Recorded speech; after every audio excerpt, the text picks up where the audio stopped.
अपने सर पर आई इस मुसीबत से बाहर निकल सके। अंजलि मामी और किशन मामा के लिए रोहित भले ही एक बहुत बड़ा बिजनेसमैन था, मगर रोहित का बचपन उनकी आंखों के सामने गुजरा था। कहीं ना कहीं किशन मामा और अंजलि मामी की बातों से अनिका को ये भी महसूस हो रहा था कि किशन मामा और अंजलि मामी को कहीं ना कहीं रोहित के फ्यूचर से अनिका का फ्यूचर भी खतरे में पड़ता नजर आ रहा था। अनिका अच्छी तरह से जानती थी कि अंजलि मामी और किशन मामा उसे अपनी बेटी की तरह ही प्यार करते थे और इसलिए रोहित की मुश्किल घड़ी में रोहित का साथ देना उन्हें अपना फर्ज लगता था। किशन मामा ने रोहित और करण से कहा, देखिए, आप लोगों के मुकाबले तो मैं काफी छोटा बिजनेसमैन हूँ, मगर मेरी किसी भी तरह की मदद की जरूरत हो तो प्लीज आप लोग हिचकिचाइएगा नहीं। मेरे पास जो कुछ भी है मैं सब दांव पर लगाने के लिए तैयार हूँ। किशन मामा को शांत करते हुए करण ने कहा, देखिए, मैं आपकी भावनाएं समझ सकता हूँ, मगर ये मत भूलिए कि मैं अनिका का बाप हूँ। अपनी बेटी के भविष्य को सुरक्षित करने के लिए मुझसे जो बन पड़ेगा वो मैं करूंगा। करण की बात सुनते ही किशन मामा ने बड़ी ही धीमी आवाज में करण से पूछा, देखिए मिस्टर गुलेरिया, मैंने तो सुना है कि आप इंपीरियल ग्रुप के मेंबर हैं, तो आप जरूर किंग को पहचानते होंगे। क्या ऐसी घड़ी में उनकी कोई मदद की उम्मीद की जा सकती है? करण किशन मामा की ये बात सुनकर हैरान हो गए। आज तक करण को ऐसा ही लग रहा था जैसे इंपीरियल ग्रुप इस दुनिया का सबसे सीक्रेट ग्रुप था, मगर वो नहीं जानते थे कि इस ग्रुप के बारे में भी बाहर लोगों को धीरे धीरे पता चलने लगा था। करण ये भी जानते थे कि किशन एक काफी सॉफ्ट हार्टेड बिजनेसमैन था, इसलिए शायद पिछले दिनों में अनिका के आने से पहले किशन ठीक से अपनी कंपनी को संभाल नहीं पा रहे थे। उनके नरम स्वभाव की वजह से बिजनेस की दुनिया में उन्हें लोग कभी कभी एक नाकामयाब बिजनेसमैन भी कहते थे, मगर करण अच्छी तरह से जानते थे कि किशन दिल के काफी साफ है। जो बात उनके दिल में चल रही थी वो उन्होंने बिना डरे साफ साफ करण से पूछ ली थी।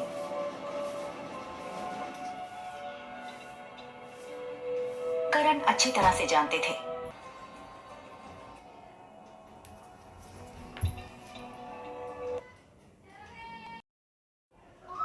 अनिका का सवाल सुनकर रोहित काफी अनकंफर्टेबल हो गया था।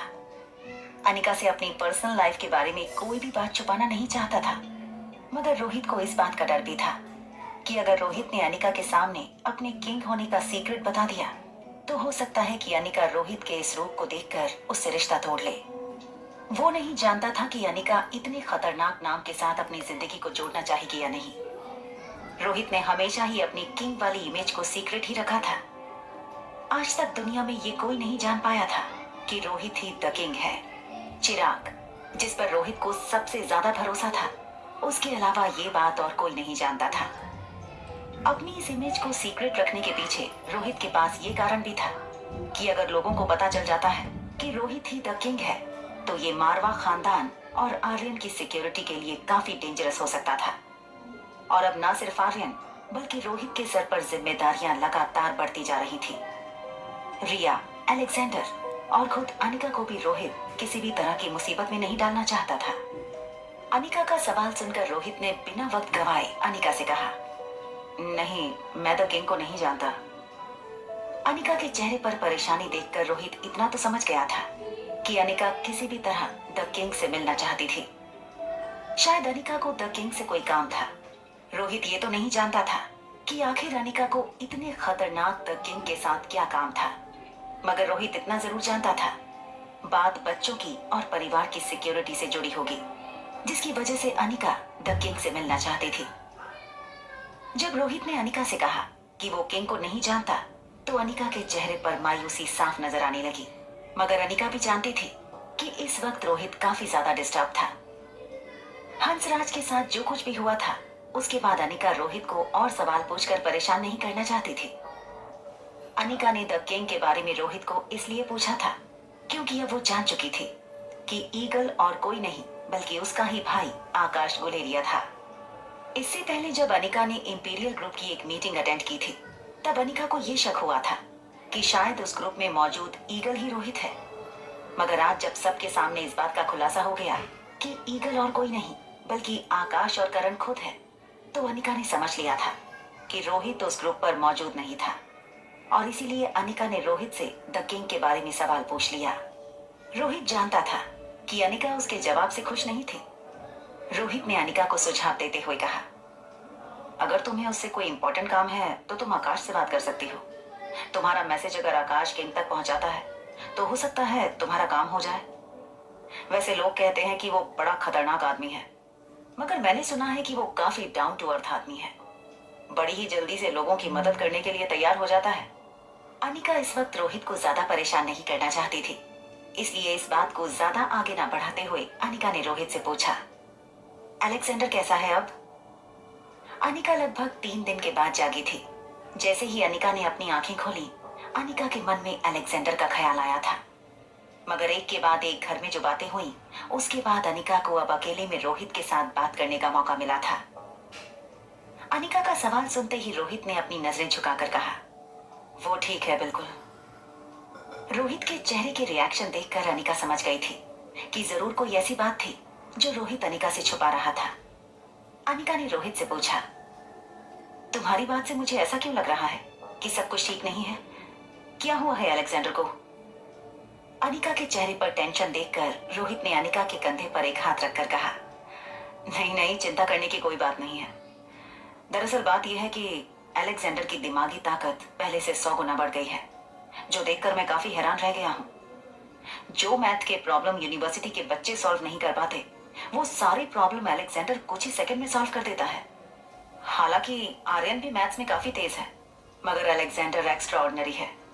मैं जानता हूँ कि ये सब कुछ V15 पावर ड्रग के असर की वजह से हो रहा है, मगर कभी कभी अलेक्जेंडर की बढ़ती हुई ताकत देखकर मुझे घबराहट महसूस होती है। एक छोटे से बच्चे का दिमाग इतना पावरफुल कैसे हो सकता है?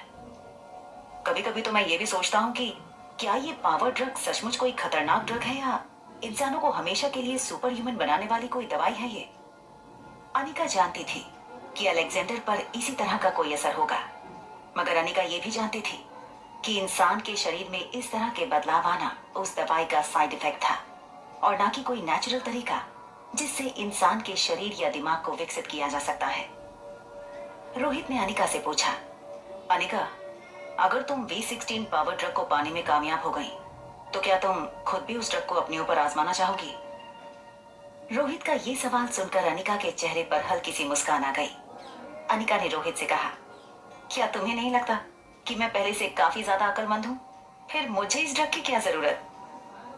अनिका की बात सुनते ही रोहित ने टॉपिक बदलते हुए कहा, ये बात तो है, तुम्हें इस ड्रग की कोई जरूरत नहीं है, मगर मैं बस यही पूछना चाहता हूँ कि क्या होगा अगर ये ड्रग आम इंसान के हाथ लग जाए?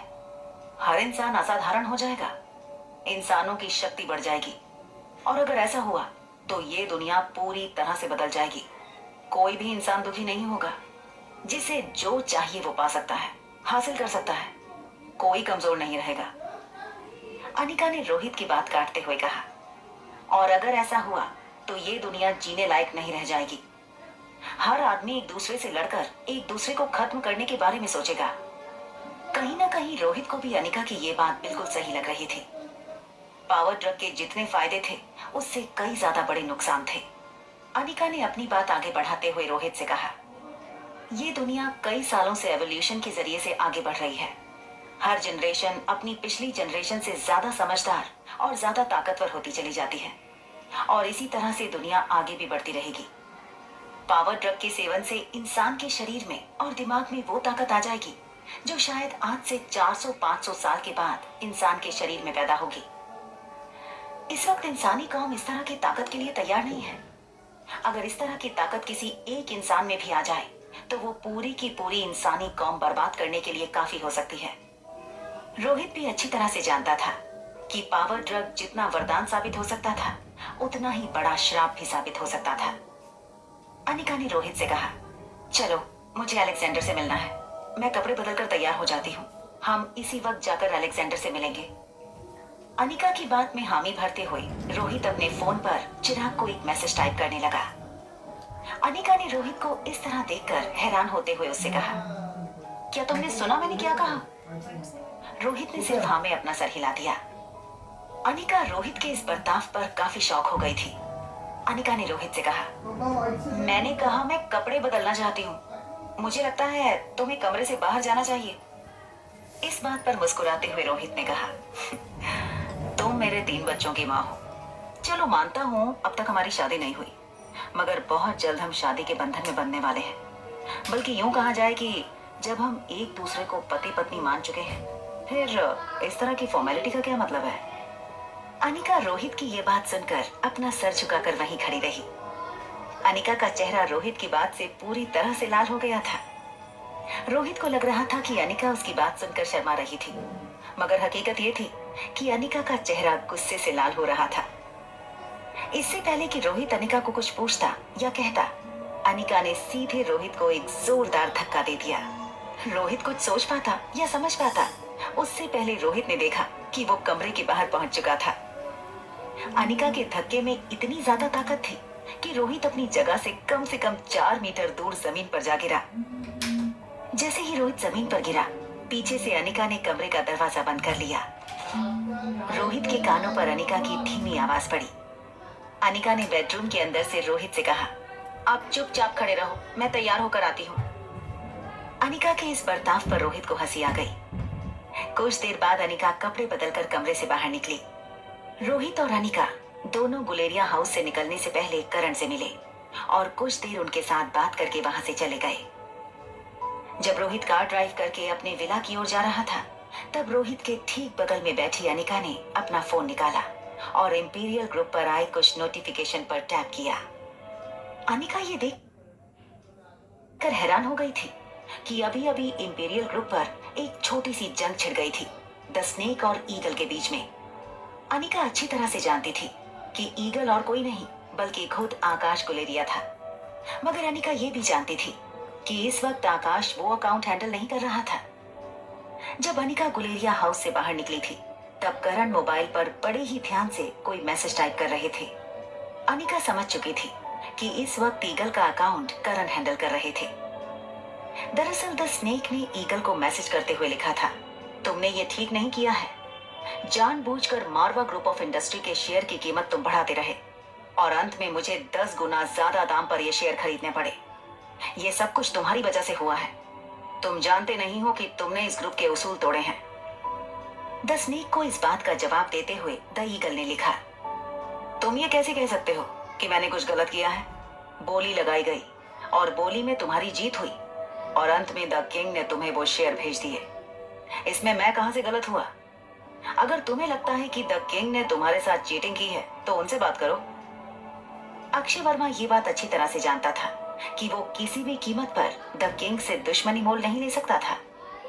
किंग से दुश्मनी मोल लेना ना तो बिजनेस में और ना तो उसकी जिंदगी के लिए फायदेमंद बात थी।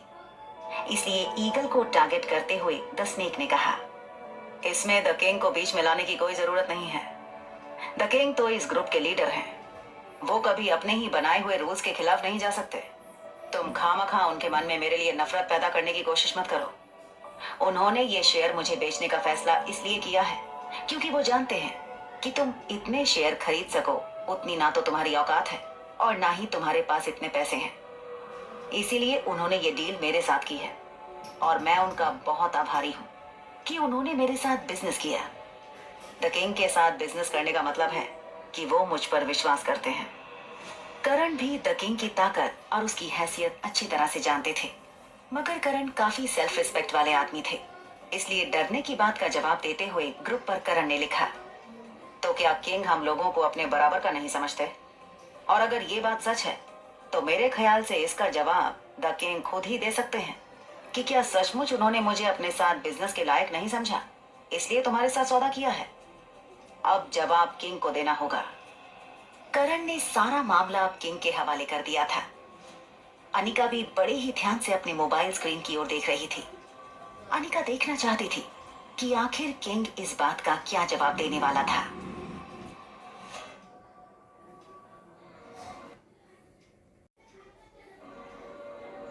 पहले अक्षय वर्मा